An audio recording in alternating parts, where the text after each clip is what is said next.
Welcome back to Etheria Restart. Today I'm here to talk about Liliam and how she is now a viable damage dealer inside of Etheria Restart.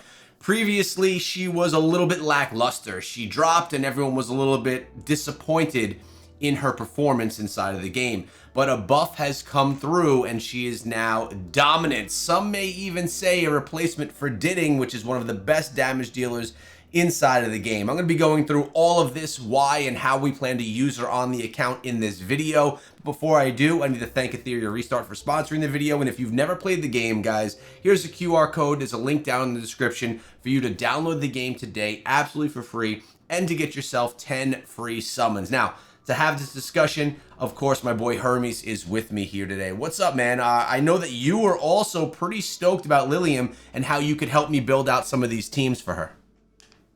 Oh yeah, man.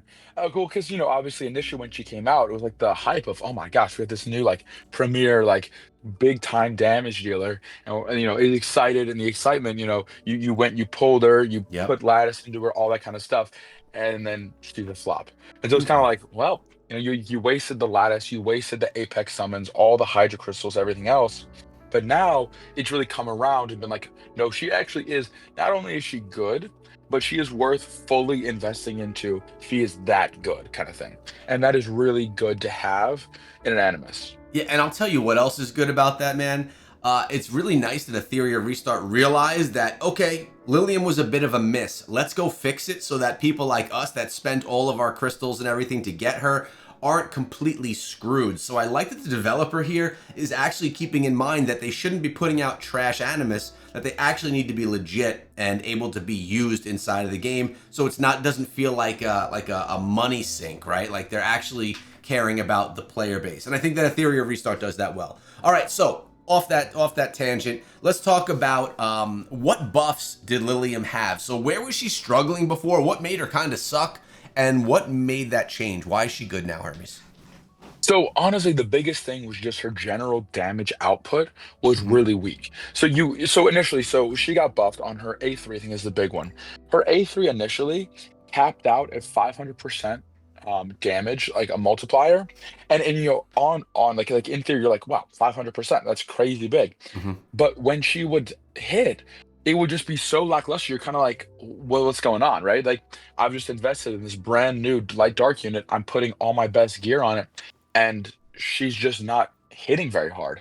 So the biggest change with this ability that they've done is they increased the damage multiplier all the way up to 550%. Yeah. And additionally, also increased the final damage boost. I'm pretty sure they increased this one up to 50% as well, which both of those are really, really good.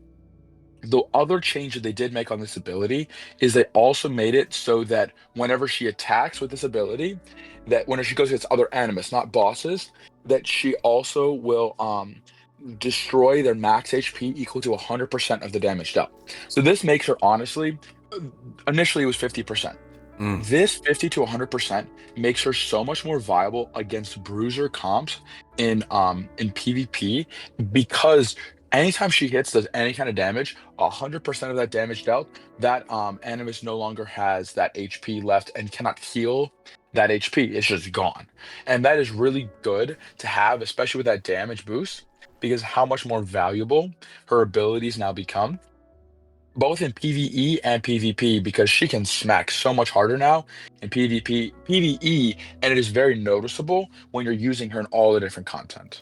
Yeah, I haven't personally used her in PvP yet, but just listening to you talk about that really gets me excited to take her into the arena and see what she could do. And yeah, you're right. The final increased damage boost is that 50%. So that was a legit change. So really, they buffed everything on her Flash Lightning skill right here, her S3.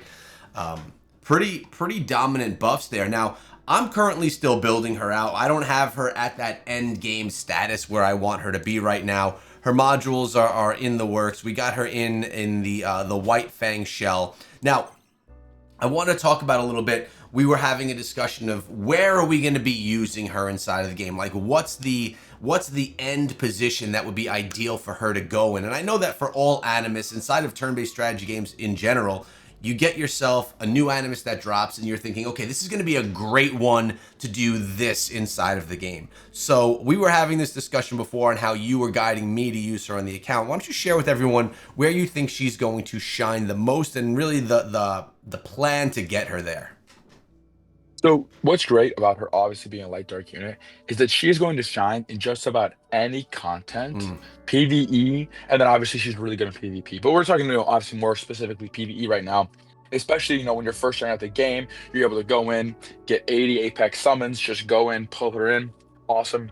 yeah. What really is good for her is that she is able to do damage on the level of Didding. So what you can really do, which is really cool, is you can put them both in the same team, and having that dual damage threat from both of them, you're able to basically two-shot bosses once you get good enough gear.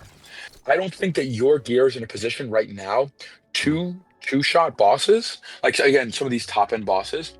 But where I've really seen her her value surge is obviously in all the shell farming dungeons, but also the big one is going to be the Rengusu team. I don't know how to say his name, That's but okay. because that's the final, that's the hardest shell boss on Inferno, and I've seen teams going in with Lilium and Didding and are just wiping the floor with that boss, and that is really really valuable because it gets you some of those very top end shells that you're looking for, such as that lighthouse, which is really going to be valuable, again, in PvP, because that is obviously the goal of this game, right? It's a very PvP focused and oriented game. Yeah. So you really want to get to the top end of the PvE content as soon as you can, so you can go into PvP sooner.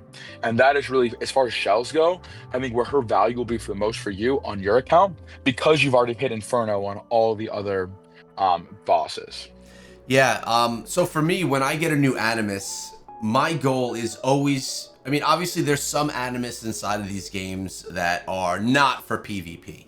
Inside of Etheria Restart, though, I think it's a little bit different. I feel like this game is centered around PvP. That's the whole focus, arena, and events and things like that. So, I always find myself wanting to build my animus out to be able to fight inside of that arena, because that's the best part of the game, in my opinion. Now, to get there, you need to be able to put these farming stages together. So I really like building out hybrid builds or multiple builds for one animus, so that we can get down that Rengokutsu on Inferno, which, as you can see, I have not yet done. So really exciting that once we get her built where she needs to be, I'm going to probably be able to see some success doing this one as well. Because as of right now, we have not cleared it on the account. But yeah, man, overall, really excited about having her on the account and about her being a little bit more legit. I was stoked when we pulled her, and then a little bit deflated. So again, I'm back to stoked that now she's going to be a legit animus. And it's important to know, right? Sometimes we'll put out videos on the channel and people are like, oh, of course your team's doing well. You're using a Lily on the team. And I understand that all people don't have these SSR, and specifically some of these light dark SSR units. So we always try and let you know, like Liliam in this case, yeah, she's a huge damage dealer, but so is Didding. So if you want something for Didding and you need a damage dealer and you don't have the SSRs or light dark SSRs, but you do have Didding, well, you could check out our guide on how we built out Didding and how we make him dominate inside of all of these places as well. And then when you do unlock something like a Lilium, you have some guidance there as well. What are some last things that you have on your mind regarding Lilium, Hermes, that we want to focus on for her build? Modules, shells, or just overall anything?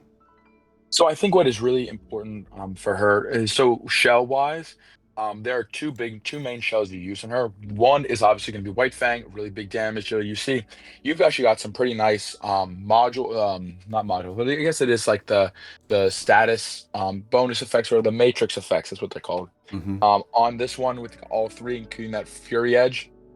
Yeah. But I think honestly, what could be an even better one for her and some of these content, especially as you're trying to like one shot or two shot or even three shot bosses, is going to be getting a count shell.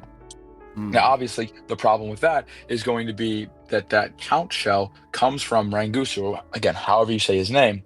So really, it Yeah. becomes that you've got to use her, get yourself into Inferno. Then once you get a good count shell, you build that all up. and then you put it on her, and it just increases her damage even more, gets that boss down even faster. Got it.